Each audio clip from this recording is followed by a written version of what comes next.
guys. Bit of a heart tower. Autism and moving. Yeah.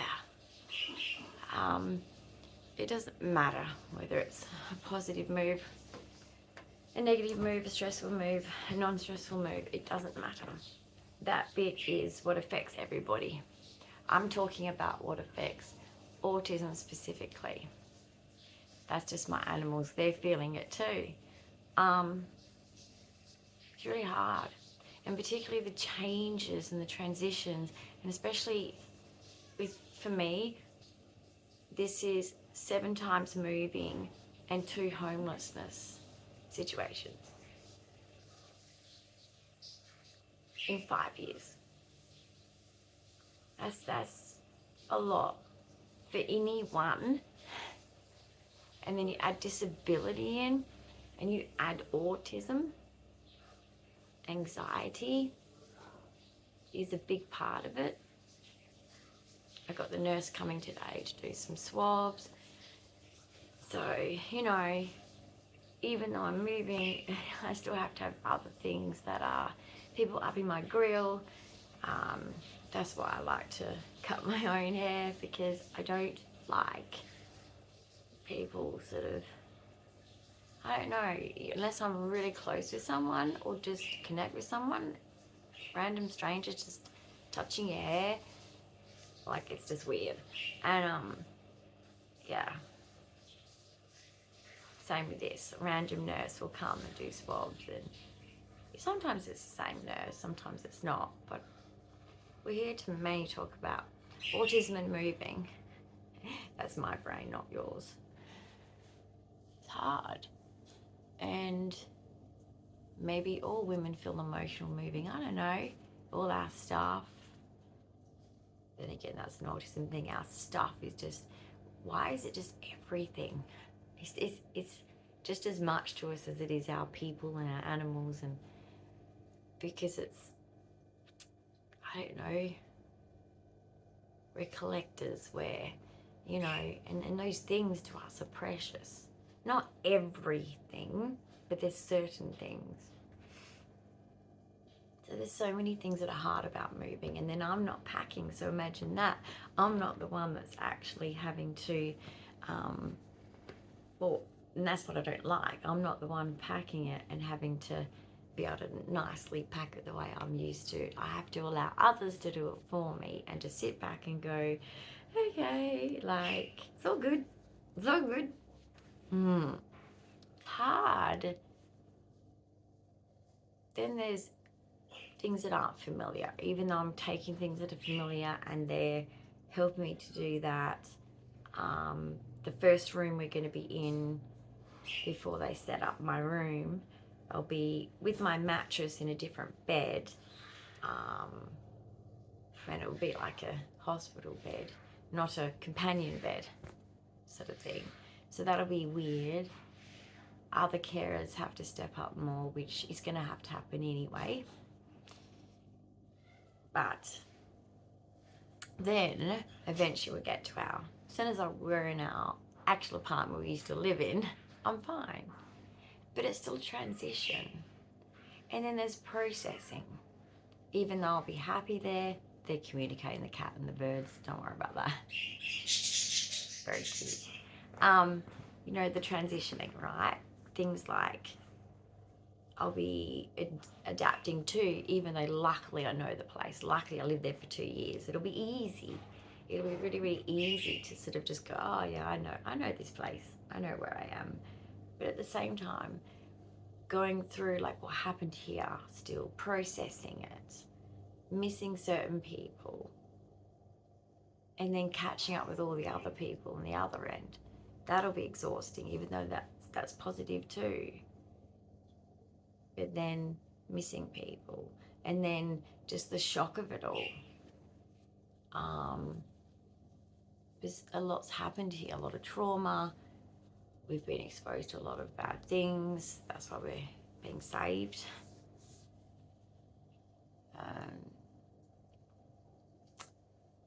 Yeah. And being autistic, even though everything's positive, it's transition. getting used to having to wear different clothes because it's a different house. There's, you know, different positions where I'm going to be. And I have to get everything adapted around me so that I'm used to it. And things will be different even though it's the same place because you don't have the same furniture. And I have to buy more furniture because I need it. Like essential things like, it's only a couple of chairs. Like, I can't afford lounge room furniture chairs, but comfortable chairs, right? Because sometimes you have meetings of people at your house when you're on the NJS with your OT, your support corner, you might have everyone there all at the same time, right? And so you need chairs for everybody that are reasonable, you know, padded and comfortable and whatever else. So there's that. It's all right, Willow. He's getting like suspicious and he's been through a lot. But I know that when he realises it's the place that we used to live, he'll also feel straight away at home. We'll probably be like, we'll probably get the zoomies because there's much more room to get the zoomies. He's got everywhere to go. He's got this, like it's an indoor storage room, not an external one. He'll have the hallways. He's got extra space. The living room there is double the size, more than double the size of here. So at least he's got space to run. Jeez, they're noisy. So, but all those changes and changes of now daily living is affecting me this morning straight away because it's all changing. It's like we've got someone coming to meet me today. I think my carers. No, I think that's changed now. I don't know, but I've got to meet all these new people. I met a new person yesterday. Lovely person, nothing like negative about that. But these people I don't know. They're different. They're new.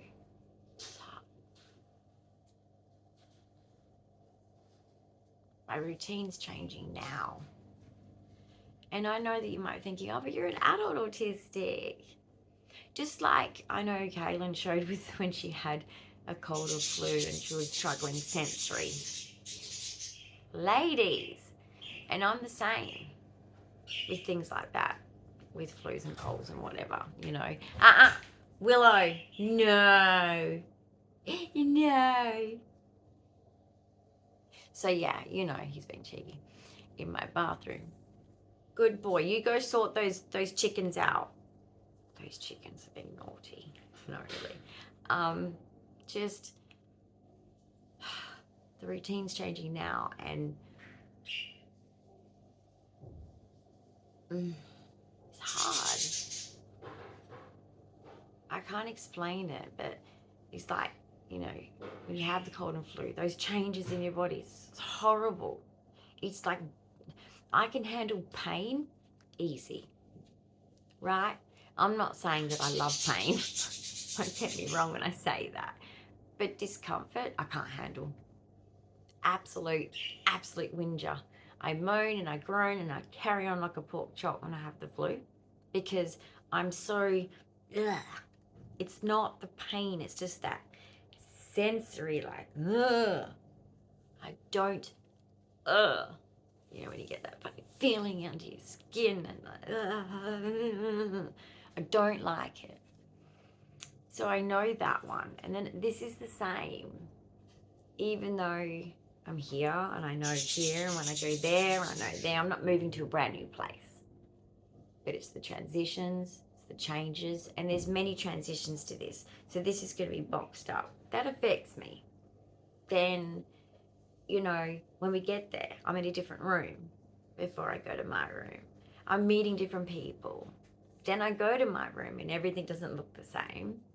That's fine, but I'll recognize the place. That'll help. But it's still transitioning.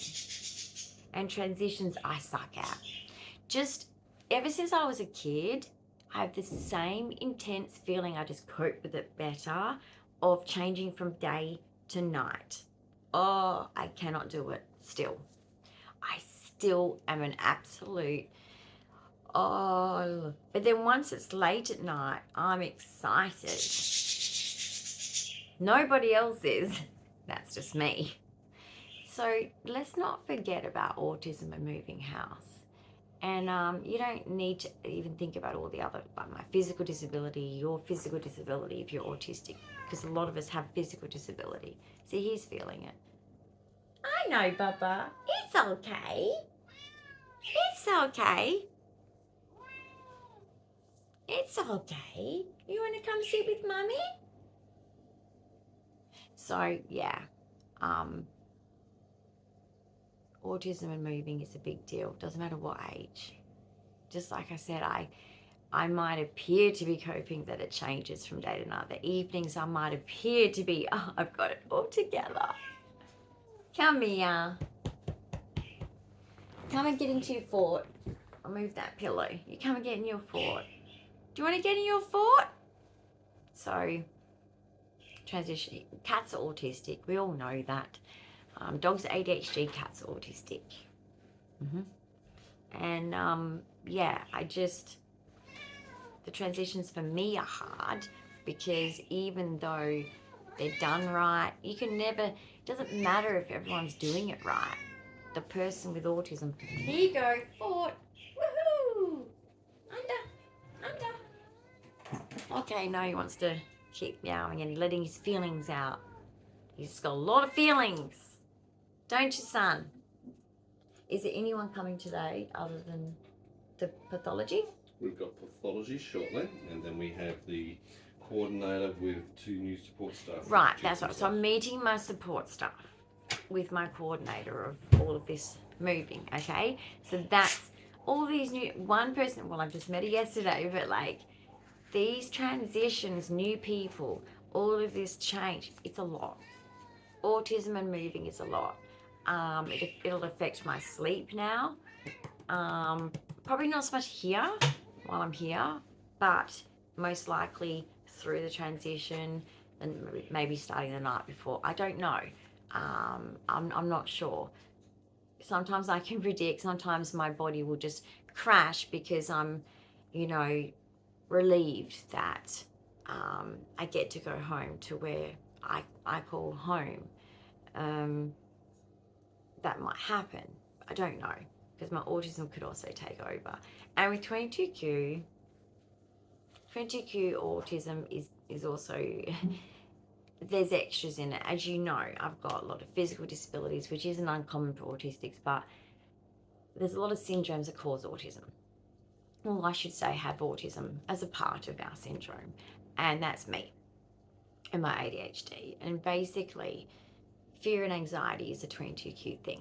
So naturally, when people go through changes, there's always anxiety for normal people. They're like, oh my gosh, what if this happens and that happens? Everyone has that kind of fear and anxiety of moving, right? Because you're worried about how the move's going to go. Is everything going to go well? And then you add in autism. And I've got OCD, organized OCD. Everything I'm very particular about, to the point where my son would joke with me and move things just, 10 centimeters along, and it would drive me crazy. And I know that some people might think that's funny, and it is. I can laugh at myself, yes, but it's extremely, extremely distressing. And if someone made me sit there and did it in a non-funny way and didn't understand that, no, you eventually have to let me move it, otherwise I will get upset, and they don't make fun of that, and they understand that that is an OCD thing, that yes, is a problem. That's why it's in the DSM. But I get extremely distressed. And these things happen not just when we're kids, but when we grow up. And a lot of people with autism have ADHD and OCD. Did you know the new stats of autism having ADHD? Or remember, ADHD's taken over ADD. There's a difference. Please look at ADHD like symptoms and ADD symptoms before even considering going to, I guess, like psychiatrist to be tested or whatever, or a psychologist to be tested, because at the end of the day, you can either have the hyper version or the non-hyper version, and they're very different in symptoms, really, even though they share the same brain problem. But when it comes down to the symptoms, us lay people to look at it, it's actually quite different. You can go under if you want to. I offered. Good boy. So yeah, basically, there's that. And all of these things get affected when we move house, as you can imagine. These coexisting conditions, yeah. My OCD is going nuts. My brain is stressed. Autistics see our things as, it's like it's real. And I know that you're saying, yes, it's a real object. It's something you can pick up and you can actually touch it. I know that. But I mean, things like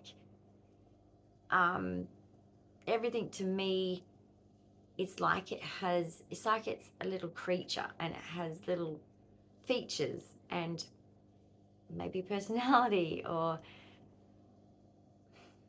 weird. I know. I can't explain it. I know that it's an autism thing and there's an explanation for it, but I don't know what it is. But items to us are our friends, I can't explain it. It's real. And yeah, sounds crazy, doesn't it? But it's true. These things, even Sir will laugh because he's like, what? Like, why is this so, such a big deal? Because to me, yeah, they have feelings. But I know that they don't. I'm not crazy. I know they don't. But I'm just saying, things to me are, it's the same as animals. I cry more when an animal dies than a human. Maybe I forget that they go to heaven too. I don't know. I know the Rainbow Bridge. I know. But yeah, I just do. Animals to me, just ever since I was a little kid, and I screamed when my dad hit a bird, made them bury the bird on the side of the road. I don't know why I'm like that. I just am. If you know Steve Irwin in Australia, he was my hero. I'm still not over it that he's gone. Yeah. But sadly, he is. But that was just me, his upbringing, his attitude towards animals and talking to animals. My family used to think she's crazy. She talks to animals. Funny that, isn't it? Don't talk to anyone else. But we'll talk to my animals on the farm. Full-on conversations. I'm talking deep and meaningfuls. Whether it's the horse or the chickens, didn't matter. The geese tried to get on their level, but they're a little hard to have a conversation with. They're a bit like peckers, they just want to fight. And I'm all in to have a play fight, but not with the goose. They've got the beak. Okay, they've got an advantage that I don't have.